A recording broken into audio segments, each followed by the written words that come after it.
बिस्मिल्लाहिर्रहमानिर्रहीम। अस्सलाम वालेकुम व्यूअर्स, मैं हूं हैदर हयात ख़ान। आज सुप्रीम कोर्ट ऑफ पाकिस्तान ने जो पंजाब में इलेक्शंस के हवाले से 14 मई की तारीख दी थी और डायरेक्ट किया था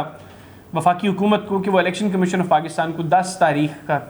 फ़ंड्स जारी करें, 10 अप्रैल तक 21 अरब के फ़ंड्स जो है वो जारी किए जाएँ इलेक्शन कमीशन ऑफ पाकिस्तान को, ताकि इंतखाबात का इनेकाद जो है वो मुमकिन हो सके। वफाकी हुकूमत वो बार बार ओपनली कहती रही कि हम इस बेंच को तस्लीम नहीं करते, हम इस फैसले को तस्लीम नहीं करते। और उसके बाद जो सारी प्रैक्टिसेस हुई इस सारे टाइम के अंदर, जिसमें वो फेडरल कंसोलिडेटेड फंड्स के हवाले से पार्लियामान के अंदर जो एक्ट मंजूर करवाना था उसको मुस्तरद किया गया। फिर कायमा कमेटी बराए जो ख़जाना है उसने कहा जी कि हमारे पास चूँकि हमने बजट में यह रकम नहीं रखी इसलिए हम ये फ़ंड्स जारी नहीं कर सकते। और इलेक्शन कमीशन के जो सेक्रेटरी हैं उनसे माजरत की, कैसर अहमद शेख साहब जो कायमा कमेटी बराए ख़जाना को लीड कर रहे हैं, हेड कर रहे हैं, चेयर कर रहे हैं, उन्होंने माजरत की कि हम माजरत खाएँ क्योंकि हमने बजट में पैसे नहीं रखे, हम इसलिए आपको फ़ंड्स जारी नहीं कर सकते। फिर 14 तारीख यानी आज के दिन चीफ जस्टिस ऑफ पाकिस्तान ने अपनी चेंबर में जो मुतल्लिका अफसरान हैं उनको बुलाया और आज जब वो चैम्बर में पेश हुए, चीफ जस्टिस और उनके हमरा जो बाकिया 2 जजेस हैं उन्होंने जो है वो समाअत की। समाअत के दौरान उन्होंने सरजनिश भी की और उन्होंने कहा जी कि वाज़ेह किया कि सुप्रीम कोर्ट का ये जो फैसला है इसके ऊपर अमल दरामद होगा। यानी सुप्रीम कोर्ट डट गई है कि अब फैसले के ऊपर अमल दरामद करवाना है। और डेफिनेटली अगर सुप्रीम कोर्ट के फैसले के ऊपर अमल दरामद नहीं होगा तो फिर स्टेट में चीज़ें चलेंगी कैसे? फिर तो आम आदमी भी उठ के कहेगा कि जी ये कोर्ट का फैसला मैं नहीं मानता, मेरी मंशा के मुताबिक नहीं है, मैं इस जज को नहीं मानता, मैं इस अदालती निज़ाम को नहीं मानता, तो इस लिहाजा मैं फैसला तस्लीम नहीं करता। तो वफाकी हुकूमत ये जो बातें कर रही है इसकी इम्प्लिकेशंस हैं डेफिनेटली, और कल को वो इम्प्लिकेशंस इनको फेस भी करनी पड़ेंगी। अभी जो बातें हैं, एक जानब ये बाहर तो कह रहे हैं बड़ा ओपनली कि जी हम इस फैसले को तस्लीम नहीं करते, लेकिन समाअत के दौरान अटारनी जनरल साहब ने कहा जी कि हमने अदालती हुक्म के मुताबिक अपनी जिम्मेदारी पूरी की है और वो जिम्मेदारी ऐसे पूरी की है कि हमने फेडरल कंसोलिडेटेड फंड्स के हवाले से जो पार्लियामान में एक्ट ऑफ पार्लियामेंट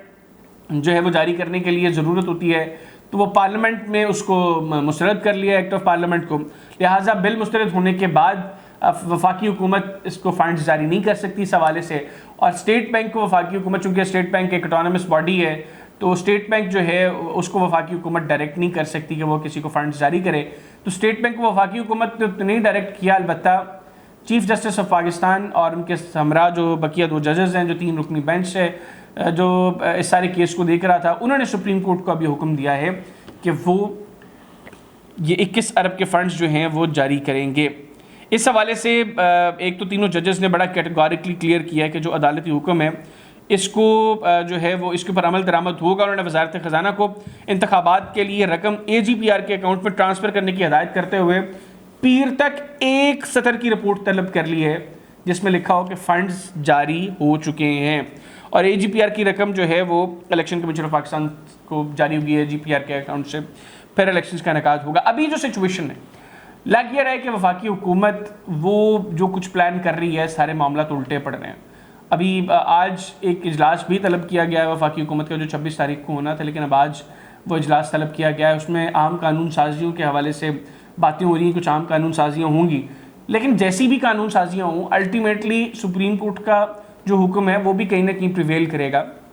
वफाकी हुकूमत फुल मत्था जोड़कर बैठी हुई है सुप्रीम कोर्ट के साथ, और जो सुप्रीम कोर्ट के अदालती इस्लाहात के हवाले से वफाकी हुकूमत ने कानून साजी की उस पर भी सुप्रीम कोर्ट का 8 रुकनी बेंच जो है वो फैसला सुना चुका है कि उस बिल के ऊपर, उस कानून के ऊपर अमल दरामद नहीं होगा। वफाकी हुकूमत की इंटेंशंस क्या थी? कहते वो ये रहे कि इसका कोई ताल्लुक नहीं है इंतखाबात से, लेकिन उसकी टाइमिंग बता रही कि इसका बड़ा डायरेक्ट ताल्लुक है। Supreme court practice and procedure bill का बड़ा डायरेक्ट ताल्लुक है इंतखाबात के हवाले से, और जिस टाइम पर यह आया है वो बताता है कि वफाकी हुकूमत की इंटेंशंस नहीं है। लेकिन अब इंटेंशंस हों या ना हों अल्टीमेटली सुप्रीम कोर्ट के हुक्म को तस्लीम करना पड़ेगा। अदरवाइज़ फिर अब देखें कि कब तक सुप्रीम कोर्ट वेट करती है। पीर तक तो रिपोर्ट मांग ली है, ये एक चीज़ है कि सुप्रीम कोर्ट टाइम देख रही है कि अब 14 मई के हवाले से चीज़ें कितने टाइम के अंदर होनी चाहिए, क्योंकि पहले जो 30 अप्रैल के हवाले से तारीख थी, सुप्रीम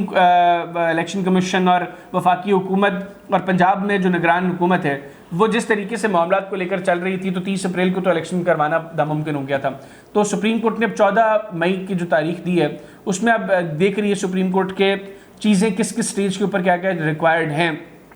अभी 17 तारीख तक तो जो ट्रिब्यूनल है, जो एतराज़ात हैं उन लोगों के जो अपनी कागजात नामजदगी जमा करवा चुके हैं उनके ऊपर एतराज़ात हुए हैं, 17 तारीख तक तो ट्रिब्यूनल देखेगा, उसके ऊपर फैसले करेगा। फिर 18 तारीख को गालिबन, अगर मैं गलत नहीं हूँ तो फहरिस्त जारी होगी उन लोगों की जो फाइनल